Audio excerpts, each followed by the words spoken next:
I recall the moment vividly. It wasn't confusion or anger or even really disappointment. It was just a moment of unease when I realised that someone somewhere had made a grave tactical error.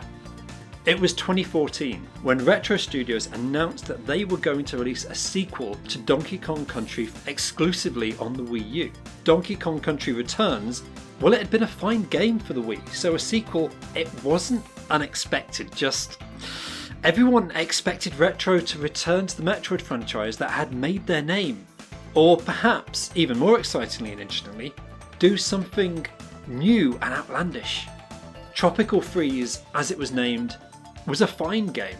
It's possibly the best in the DKC series, but it was doomed, not so much by the console it launched on, but the apathy of the fanbase who were looking for something else. And the reason for it I couldn't get my finger on. Not until I saw a developer interview where the game designers explained clearly the reason that they were not done with the DKC series.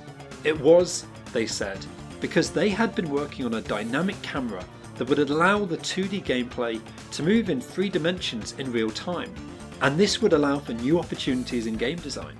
It's great, it looks good, it's implemented well, but in 2014 I was wondering, was this really groundbreaking? Was this really the driver that had pushed them to make this call and step out of fan expectations so clearly? Something was clearly wrong. It didn't feel new. It just didn't feel innovative. And I cast my mind back to the early days of 3D game design to try and recall where I'd seen all of this before. It had been in a game kiosk at my local HMV gaming store where I'd snuck in to play a game starring a funky jester and an acrobatic ginger woman. It had been a side-scrolling game on the PlayStation that had moved and spun in 3 dimensions just as Donkey Kong was doing now, but it had done this almost 2 decades earlier. And I began to search around to see what this vague memory was until, at last, I found the identity of this forgotten game, Pandemonium. Released in 1996 on both the Sega Saturn and the Sony PlayStation, it was one of the first examples of 2D gameplay in a fully realised 3D world.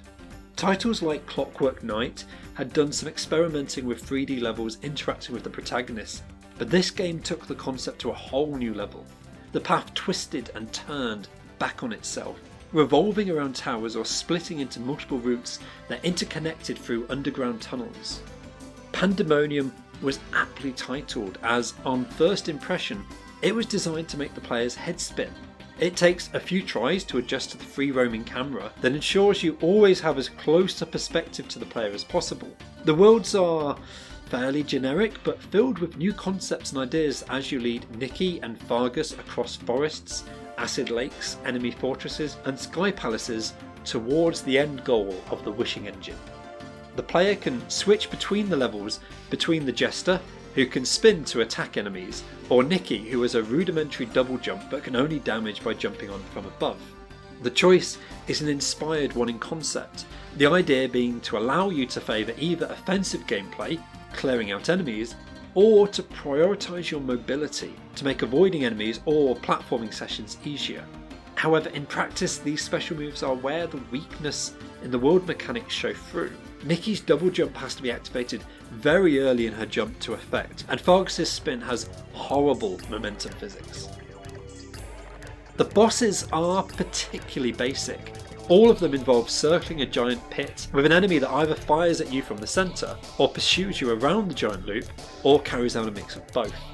These enemies are treated to the rare benefit of basic voice acting, and here the developer goes for out and out comedy, with a troll that cries, "Ouch, my little nosy," or the final boss that declares, "Well, you're gonna have to go through me, the eyeball."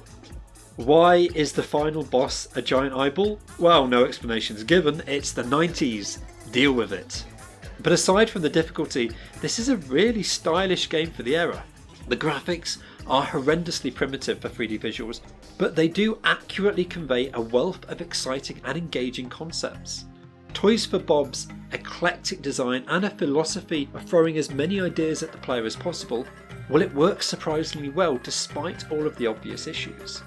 This was Toys for Bob's 4th ever game, and the first platformer that they'd attempted after starting out with the strategy series StarCraft. Pandemonium was popular enough to get a sequel, however strong competition from true 3D titles on the PlayStation, such as Spyro the Dragon and Crash Bandicoot, soon eclipsed the novelty of this 3D side-scroller. Toys for Bob went on to work on a range of different licensed franchises for the next decade and a half before success with the Skylanders franchise led them to receiving the keys for both the Dragon and the Bandicoot 20 years later. For its time though, Pandemonium perfectly encapsulates the era it came from. As a mid-90s platformer, it's brash, in-your-face style, anarchic humour and overconfidence in its cutting-edge graphics. It's something that always bothered me about this era of gaming. The arrogant desire for publishers to wow us with what were clearly very primitive and basic 3D designs. Well, it perfectly sums up this era of history. It was never the big title of the time, but it was one of the strong ones that filled up the impressive library of Sony's first console, and it showed clearly that the age of pixel graphics was probably over for the foreseeable.